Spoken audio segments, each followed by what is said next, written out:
The ideologically captured Hollywood is not taking Trump's decisive landslide victory well. So little so, in fact, that rather than getting back to work and produce some entertainment that we can work with, staffers at the various agencies are in shock, walking around dazed and confused, in need of a hug, to scream, a good cry, and of course, some comfort food. So delivering that to the fragile staff is the priority in Hollywood right now.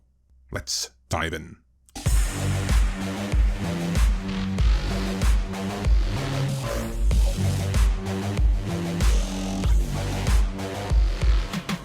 This story, titled "Hollywood Agencies Try to Soothe Post-Election Staff Anxiety with Memos, Meetings and Comfort Food," comes to us from Deadline Hollywood.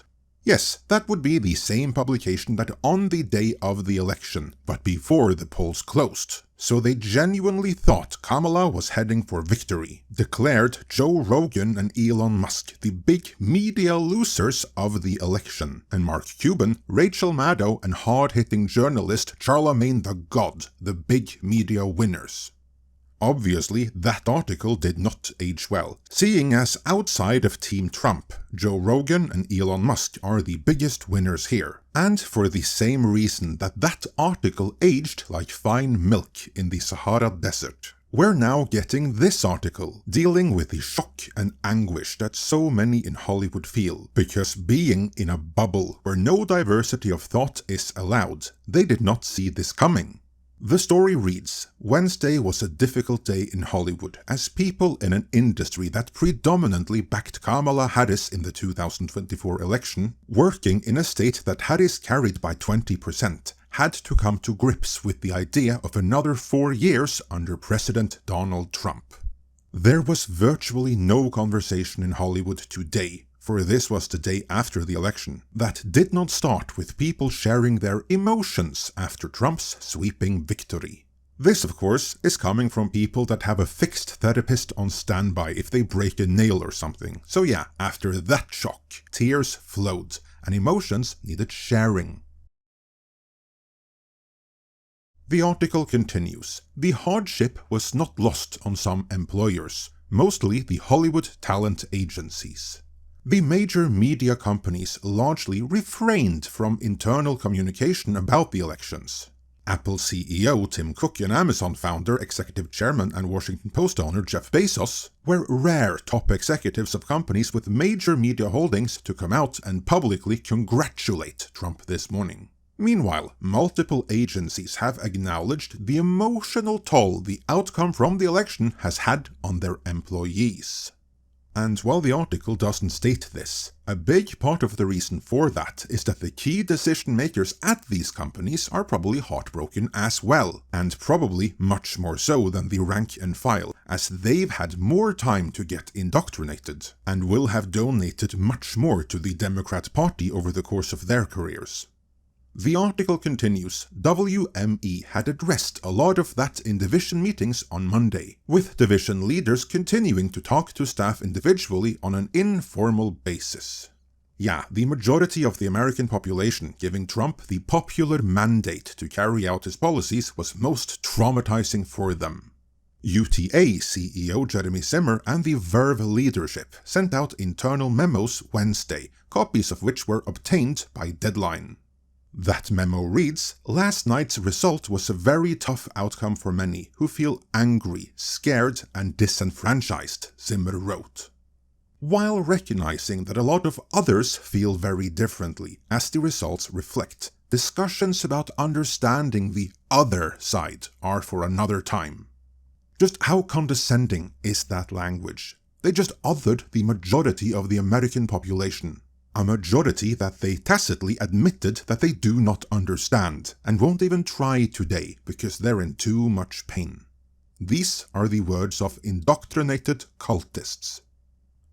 He went on to ask for compassion, not for the rest of the country, or the world at large of course, but for their fellow indoctrinated bubble dwellers.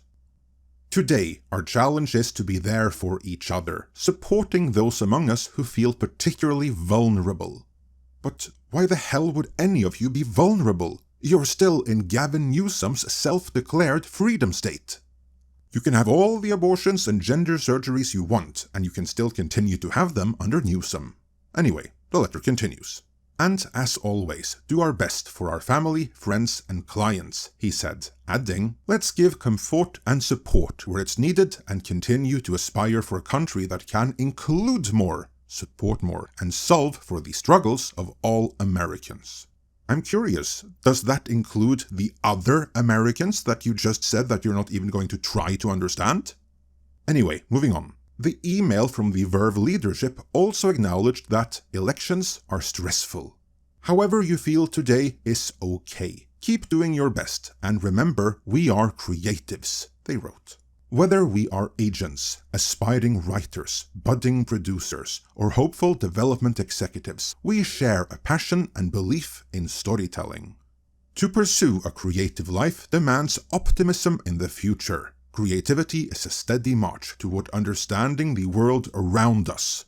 Oh boy, what gaslighting. You have a lot of work to do there, my friend. But anyway, moving on. And without belief in what's to come, there's nowhere to march.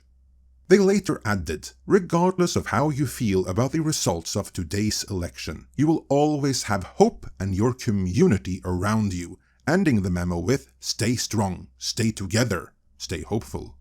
For some pick-me-up to make the post-election day less stressful, Verve offered its staffers free donuts in the morning and pizza in the afternoon.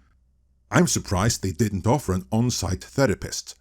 Because if you think a blue-collar worker would get such lenience and free comfort food every time an election didn't go their way, well, you got another thing coming, or at least they do.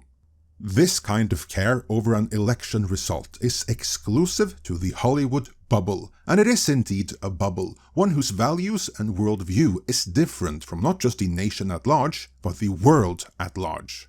That's why virtually every major entertainment brand, from Star Wars to Marvel and from Star Trek to Doctor Who, has imploded in recent years.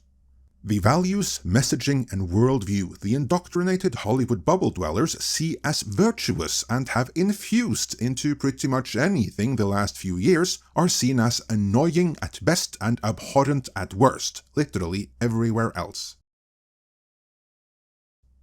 The good news, though, is that in no small part because of this election result, more and more, even in Hollywood, come to realize that they are indeed in a bubble, and that it is not the rest of the world which are the others. It is them. They are the others.